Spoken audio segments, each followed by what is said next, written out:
Hey everybody, welcome to the OBT show. I'm Chris. I'm Brendan. I like the voice that you're doing right before we started. That was like a really, really serious. Which like, one? This one? The Mandarin voice. There are no heroes, Mr. Stark. It's a good setup for the amount of bashing of Xbox we're about to do. I know.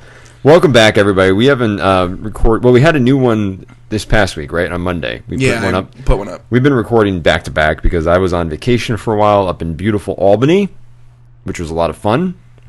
Is that what your homestead is? That's my homestead. That's my hometown. That's my crib. I already knew that, but I felt like 518 Cap City. I should ask to be like informative. People call it Cap City. Cap City. Why? Because it's capital. Cap City.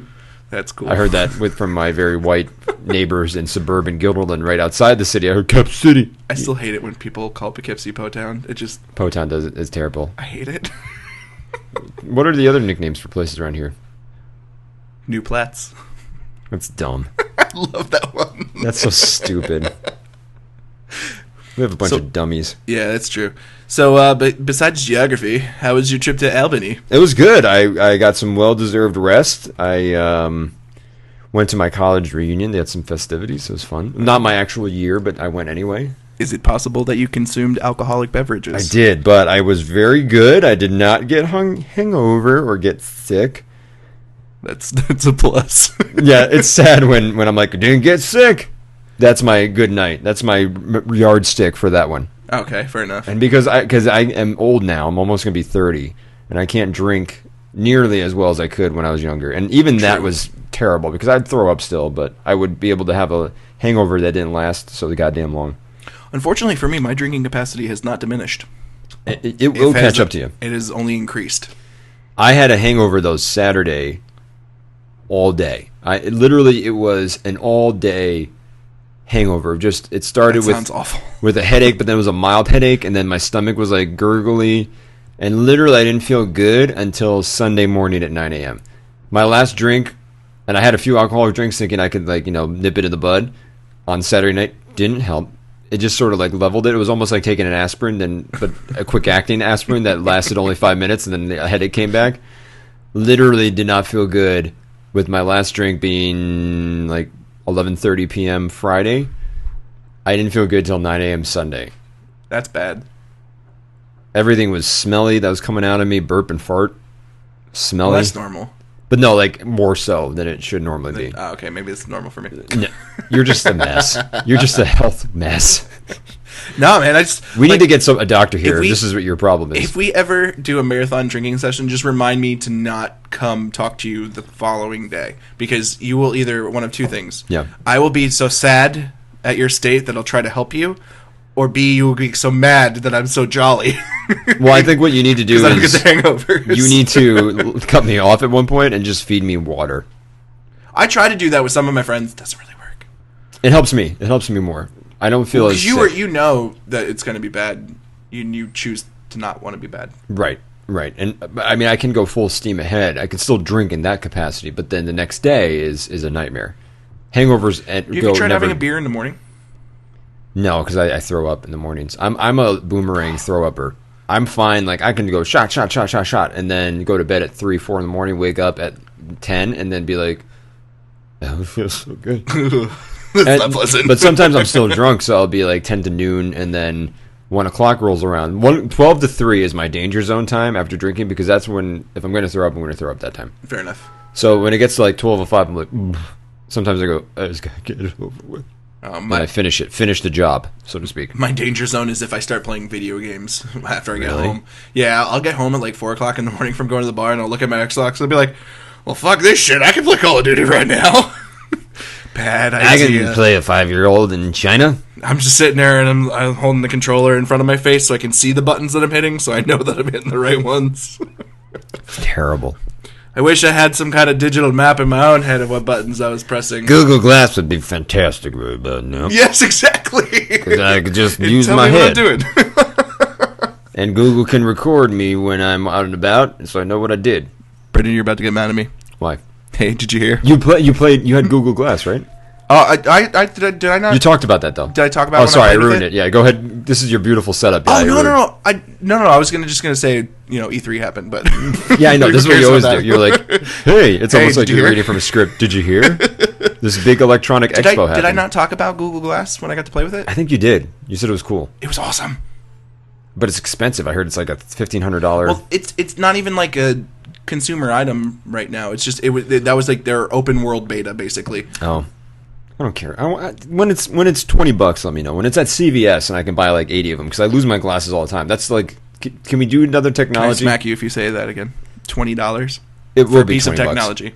A VCR's $20 now. That used to be the holy shit thing in the 70s. Time moves on, man. Yeah, In Google 20 Glass years, it'll will be move on. $20. Yes, and when I That's when am you'll get one? 50, I'll be like, Google Glass, and they'll be like, Grandpa, and they'll be You don't need communicating to Google me as Glass a VR anymore. hologram because they're in China. Chips installed in their brains. Yeah, I'll be like, I don't get no chips in my head. They're like, but you can't do this, and they'll shoot me with a laser bolt. Be careful of what you say, because they're going to say it's monitoring Yeah, I this know. conversation.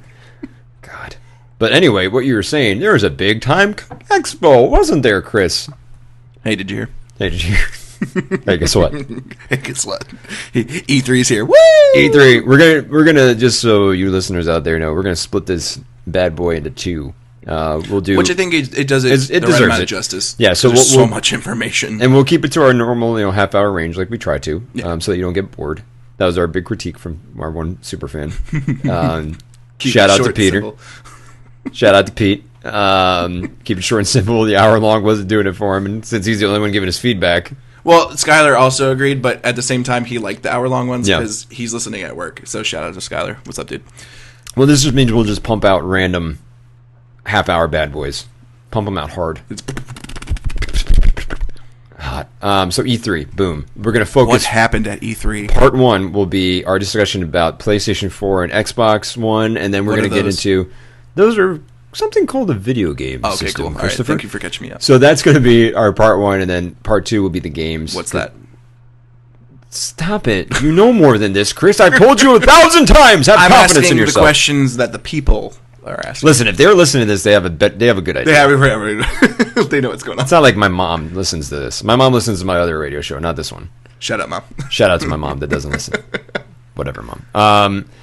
Let's talk about impressions, because the big thing, just to sort of set the table, it was Microsoft unveiled their Xbox One to lukewarm. That was like the high point. 2.5 Lukewarm. weeks ago? Yeah, 2.5. That like the high point for that press conference was lukewarm reception. Yeah, no, it was And then it was all downhill from there. And then I believe PlayStation 4 also had an announcement February or in March? February about this is our new PlayStation 4. They were both press conferences were very much designed to whet your appetite, tickle your fancy a bit. Not a lot of details. All of it was at the end with the asterisk of wait till E3. E3 is now arrived. Mm-hmm. It is over. They have had 3 full days of events. It started off with Microsoft's presentation. It had Tuesday was PlayStation 4 and I believe Nintendo, and then day 3 was sort of open up the floor and people can play demos. A lot of people played them and reported on Get them. to use the new controllers. See it. See it in your hands. Pictures were taken, video taken. You Go and to I have parties. both, You and I have both seen most of these articles. You probably a little bit more than I have, maybe. But this was, for all intents and purposes, unless they do another separate event, which I don't think they're going to do. The last time as a public company that they are doing a major presentation on these systems. Now you're going to get more in the realm of PR, of commercials. You'll have information, blog posts. You'll have websites that are going to be built more than just an image of the system. Basically the stuff that informs us to talk to y'all. Right. All that stuff and all those details are not coming in just yet. They're going to be available soon, supposedly. But you're looking at my laptop. What happened? Thor's pecs are like staring at me. He's kind of That is, I do have an image of Thor on here, which is pretty pimp. Okay. So set the table. Table's now set. I want to start, Chris, with Xbox One. We'll keep it in chronological order. We're going to start with the shit. And Well, work our way let's. up. Yeah, I mean, I think you and I are going to share some. I think you and I are very much on the same page. Which for me, it's a difference, big difference for me. But let's start with Xbox One. Let's start positive. What were some of the things that you liked about their I just had to presentation. support myself with my hand to like have the ability Or to talk. even if there's no positive things, All right, what? no, I do have some positives about it. Yeah. I do like the entertainment focus of it because it's over time become that. So it shouldn't be as much of a shock to people that they have a focus for this. They've been doing this for the past 3 years. They add Netflix, HBO Go, all that stuff. So now they've made it so where you can control it better and it's more intuitive, more interactive. Cool. Awesome. You can add your cable TV with your Xbox so that way in between waiting for a match to load, you can say Xbox TV and then flip back over when you want to start playing a game again. Awesome. And it's really quick and it's on the fly. What about it? The fact that it's just the network is super strong. There's 300,000 servers that are going to be simply solely working on Xbox Live, which is impressive. When they announced that they were saying like that was the number of computers in 1999 or something like that. Keep talking. I'm gonna open up a window. It's hot in my apartment. Oh, actually, it's kind of nice. I'm hot. Maybe because I'm drinking coffee. Keep talking though. Trying to think of what else was really the good stuff. I mean, it's got the better processor in it. It's got good RAM. It's got DDR3, which is pretty good, but it fills up quicker than DDR5, which is in the PlayStation, which we'll get into later. But the cool thing about Xbox is, in the long run, you have 300,000 servers that are going to be available for you for cloud computing. And that is awesome. That number is not going to shrink. That will increase because they charge for Xbox Live, which everybody gets all pissy about, but Xbox Live has the strongest network and it has the best customer service. It does. So you keep giving money into the system gets bigger, it gets better. And over time with Xbox, that's what happened. Like when I paid for Xbox Live, when I had a regular Xbox to where I'm at now, it's increased significantly. I don't have, as much use for it as I used to with gaming, but, it's still pretty good. Yeah. Now I got my Netflix. You like a little Netflix. Little Netflix. What are your positives? I agree with you. The entertainment concept, as a big-time sports fan, you and I are sports fans. I don't know as much about basketball, if you are, as basketball, as I'm kind of into all the sports. I like everything. You like everything as well. Okay, so like everything? I'm getting into cricket. You're getting into cricket. I saw that on your post. We'll talk about that later. We'll talk about that later. I think for me, I like that concept. The big question, though, which they still haven't explained, and if I missed it, let me know, is how does it work with your cable company specifically? I still don't see how that works. I'm anticipating them saying it will work with DirecTV, but not Time Warner or some cravat like that, because I don't see why they're coming for us. They're coming for us. I don't see why. Do we have the same reaction? Yeah, no, I was like, because it's weirder in my headphone. Yeah. Headset. I don't know how they're going to spin that, because I can't see a TV company willingly saying, yeah, sure, you can override our ability to be the first thing you turn on and you can operate it. It's not necessarily, I don't think it's overriding. It's just it's a video feed going into the Xbox, and you can control channel up and channel down. Kind of like sort of like what a VCR was. Yeah. Okay. When you put it that way, it makes sense more to me. Was like for example, some TVs didn't have the analog, or what is it? Is it analog? Is the red, white, and yellow? Yes. They only had the cable in. So what you would have to do is you'd have to hook your cable box into your VCR, and then your VCR into the TV, so that way you could... But I'm curious about... I'm talking like 14, 15 years ago. Right. But I'm curious more about the technical aspect, because ESPN in New Paltz is different than ESPN in Albany, for example. Mm-hmm. So do you have to reprogram your Xbox every time? I know I'm harping on like a really minute thing, but that's what I'm kind of thinking of. Like, I feel like the information's being transferred through the cable as it already is, so it's not like it's... That's true.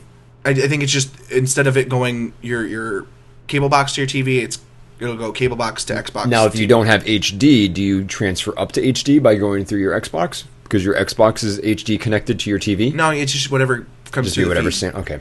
Yeah, because there's some channels that only do HD now. Right. So they'll come through the way they will come through, I guess. Okay. I don't know. Now, the question as far as like HD channels that are like way jacked up on like Time Warner, like the 700s. Right. When does that happen? I don't know. That'd be interesting. That's that. Because I have standard definition CBS and I have HD CBS on campus where I live. So if I go Xbox CBS, is it going to be like, I don't know which one you want?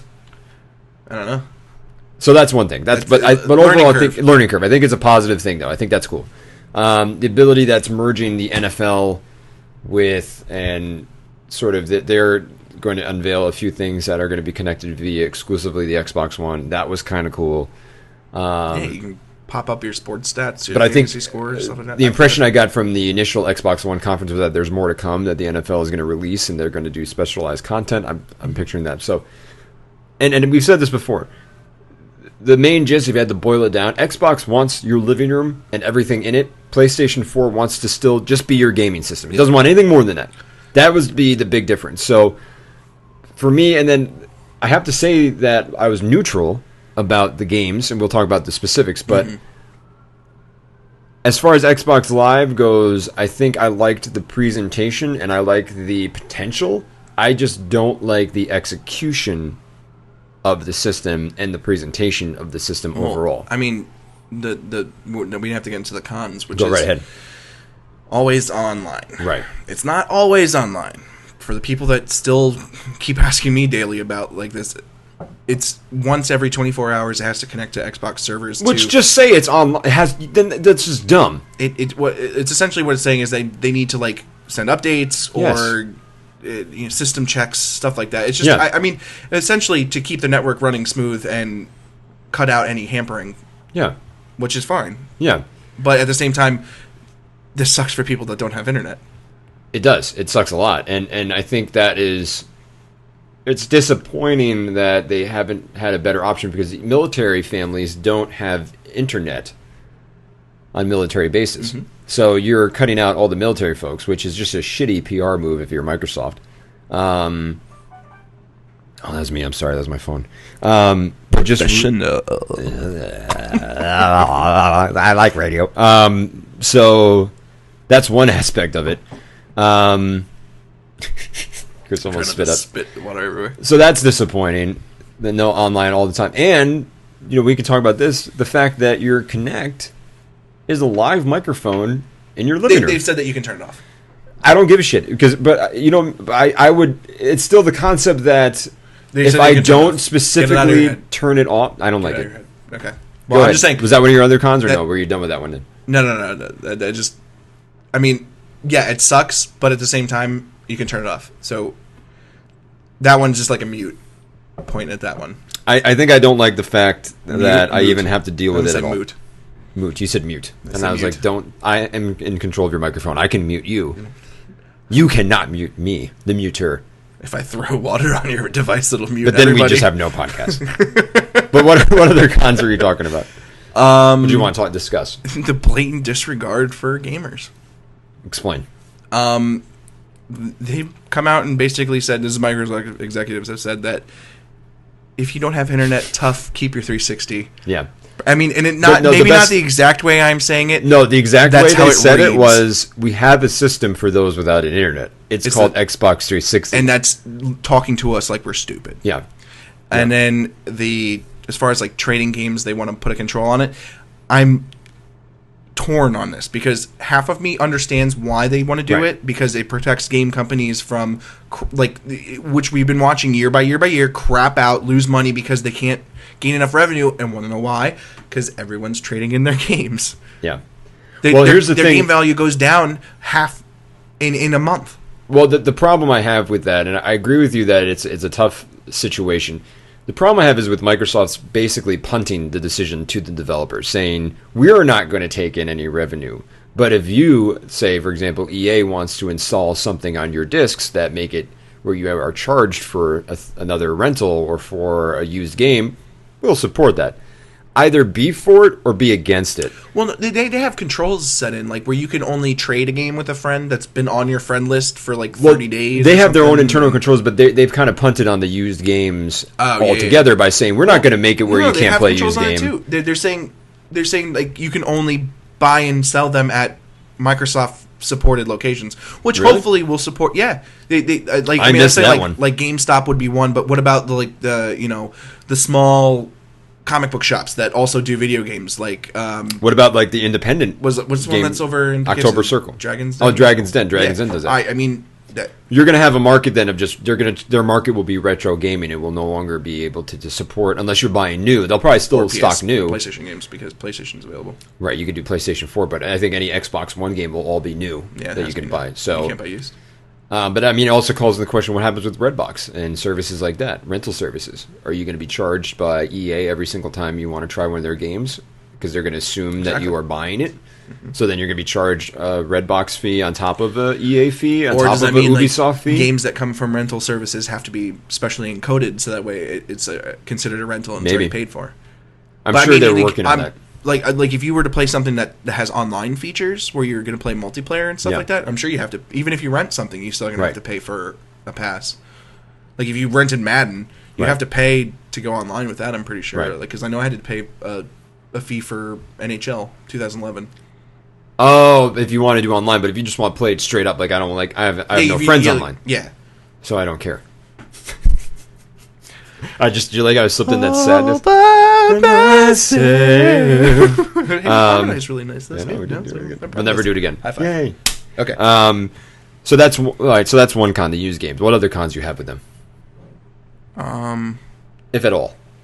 I'm just trying to remember. There was like a huge list of. I think it mostly just boils down to the blatant disregard of like what the general public thinks. Now I understand. Like half of me is like, yes, I understand why it's stupid, and the other half understand like what they're trying to do that's good by it. But just I'm running out of reasons to support Xbox.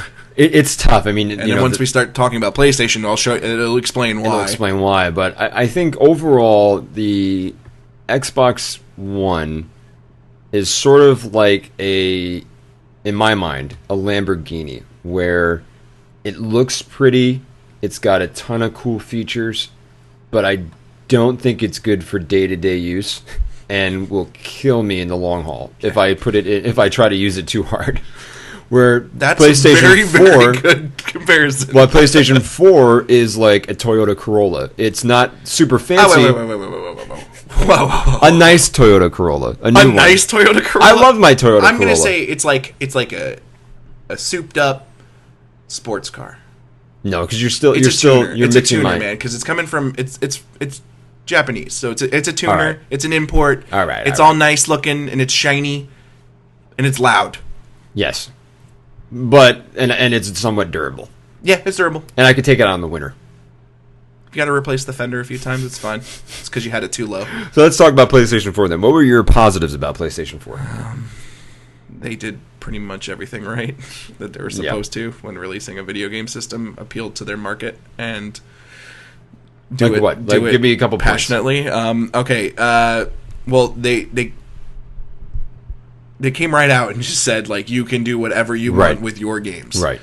There's still the room that where if game publishers want to do stuff as far as fees and stuff, that's there, and they have every right to do it. Right. But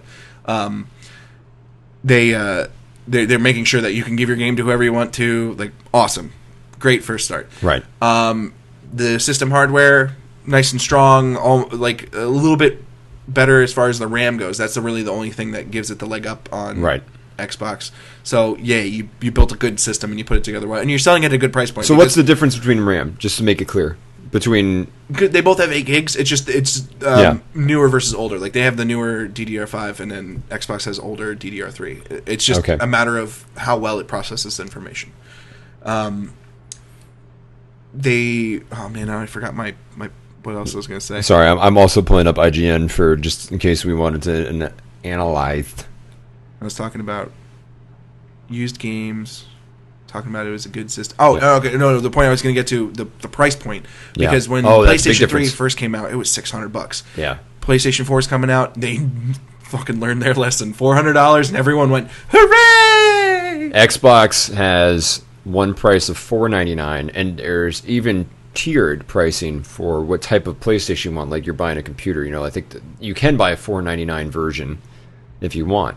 Is there? I haven't heard. I think there's tiered pricing. I'm going to look it up. You keep talking though.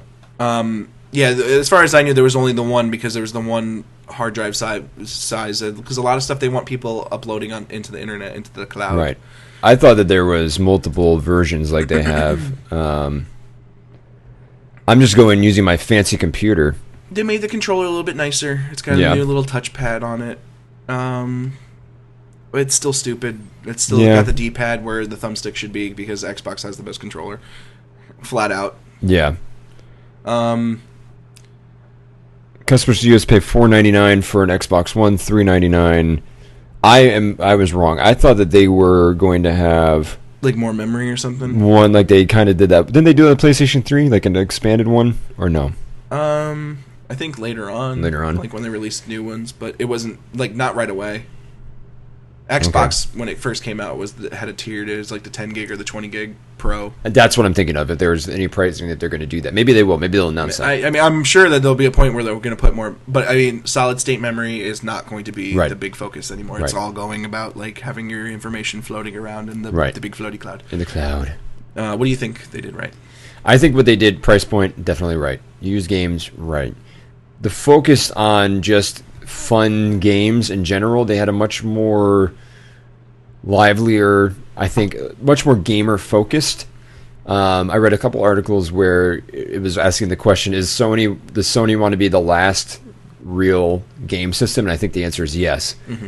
They are not heavy on the entertainment aspect. They do not necessarily want to be in your living room, or at least they're not as aggressive about it. It's just they're not advertising. They're not aggressive about it like Xbox One. Yeah. They don't want to override your TV. They don't want to make, but they're also including some live play elements like Xbox One does. Live play, like where you can stream your videos and stuff like that.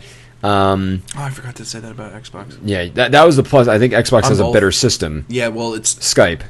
They have Skype. They have Skype and they have Twitch TV, that's great. And I think PlayStation 4 has a more inferior version. Yeah, but I mean, still you can get it. You can still get it though. Yeah, get it out there. And the pricing. I mean, you can't knock the price. That's huge, especially at this time. Like people can't afford a major super system for $500. That's a lot of money to be asking people. But that's what I expected. So I don't know. Well, yeah, I expected that, but I still would think even if they came out and said it's $500, I'd still be like, that's too high. I know, but I mean, it's new technology that's being thrown at you. It's semi-new. It's not worked with for a while. But I think ultimately PlayStation 4 had a better conference, if only for the fact that really Microsoft put them in a position to not mess up. That's pretty much what their presentation was. Yeah. No, they didn't. They played it safe. They played it safe. Now I'm curious to see as we get closer and closer to launch date, which for all intents and purposes is looking like November, early November for both systems, which again puts it right in the middle of Christmas time shopping frenzy and all this other nonsense, which it's happening. I mean, Xbox hasn't been as specific as PlayStation 4, but it's going to happen sometime this winter. What are your cons? I think you have a few. You go first. Not locking up game exclusives. Yeah. That they advertised. Yeah. But they didn't advertise it as exclusives, but they advertised it with Sony that they should have had. Like Kingdom Hearts 3. Yeah. That is going to be bought by a lot of people. Yeah. Should have been locked up. The new Final Fantasy should have been locked up. Yep. Metal Gear Solid was not locked up. No, yeah, Metal Gear Solid. That's a huge Sony one. Yeah. That one's not locked up. Yeah. They advertised Destiny, but once again, it's not theirs. Right. It's everybody's. And Watch Dogs. Yeah, Watch Dogs is going to be huge, but it's available for everything. Yeah, that one should be like an exclusive and worked really tooled really hard. Yeah. But that's a good point. That was a big screw up, I think, on Sony's point. And then this one's like a pro/a con. Yeah. When they snuck in that you had to pay to play online for. Yeah. They just I was like that little tiny hey, we're only gonna have to pay $3.99. Everyone was like, woo, and cheering. PlayStation 1 Plus not included. And then PlayStation Plus is gonna be required for online, and then more good information, and everyone was just like, woo, we don't care. But I think for me, as being an Xbox owner, I'm already paying for Xbox Live, so I'm kind of like, all right, I'll pay for it. But I mean, Sony's learned their lesson. Their online gaming sucks. Yeah, it's such a pain in the ass. Like the lag, voice quality, security. Big time. Let's not talk about let's talk about the huge PR disaster they had. That was the security breach. Thousands and thousands and thousands of people's credit card information stolen. And yep. Oh, by the way, we're just gonna give you a bunch of free stuff. Sorry. Please stick with us. Yeah, sorry we made you call your banks to cancel your credit cards. Yeah, that was scary times. Whoops. I remember because when I was living in Gage, we had a PS3 that Hulk bought, and I remember I did all the setup for it, and I was just thinking in my head, I was like, oh my god, did I use my credit card with anything with that? I'm just like thinking, like, I didn't buy anything, I didn't set up an account. Right. Please, God, did I not? We have an Xbox 360 in my office, which I didn't associate with anybody, so I'm happy about that I did that. That's a good idea. Yeah. So overall, let's wrap this one up. Yeah. We hit the 30-minute mark. What were your impressions? I was impressed that, PlayStation didn't fuck up. I wish they would have taken a little bit more risks because of the fact that it was pretty much handed to them. Yeah. Take a risk or two. Yeah. Which I think maybe they're trying to do with their online network, but at the same time, it's required to build a strong network. Right. You got to start charging. Right. Like, a lot of PC gamers, they're sitting around going like, well, I don't have to pay to play online. I just pay my cable bill and blah, blah, blah. Like, but what they're trying to do by establishing a setup network is you have every system is on the same setting. No one has more power than the other person. The only thing that's going to be different is how much internet that person has, and if they have a strong network, the connectability will be improved. Right. Without me having a 3 megabyte connection versus a 15 megabyte connection. Right. And then my disappointments is just like Microsoft dropping the ball hardcore. I'm a huge Xbox fan. Me too. And I'm going to get one, but I'm probably also going to be getting the PlayStation first. Really? Okay. Because I'm as far as like exclusives go, which we're talking about in the next episode, I think Xbox killed them on exclusives. Yeah, like they had some really cool fucking looking games. Yeah. But that's not enough. No. I want to make sure that my investment is sound. What is your takeaway? PlayStation 4 was like the fun, attractive, beautiful woman that just wants to run on the beach with you and remind you of old times. So this is the stuff that you think about when I do. Okay, all right. Xbox is treating me like taking advantage of me, like a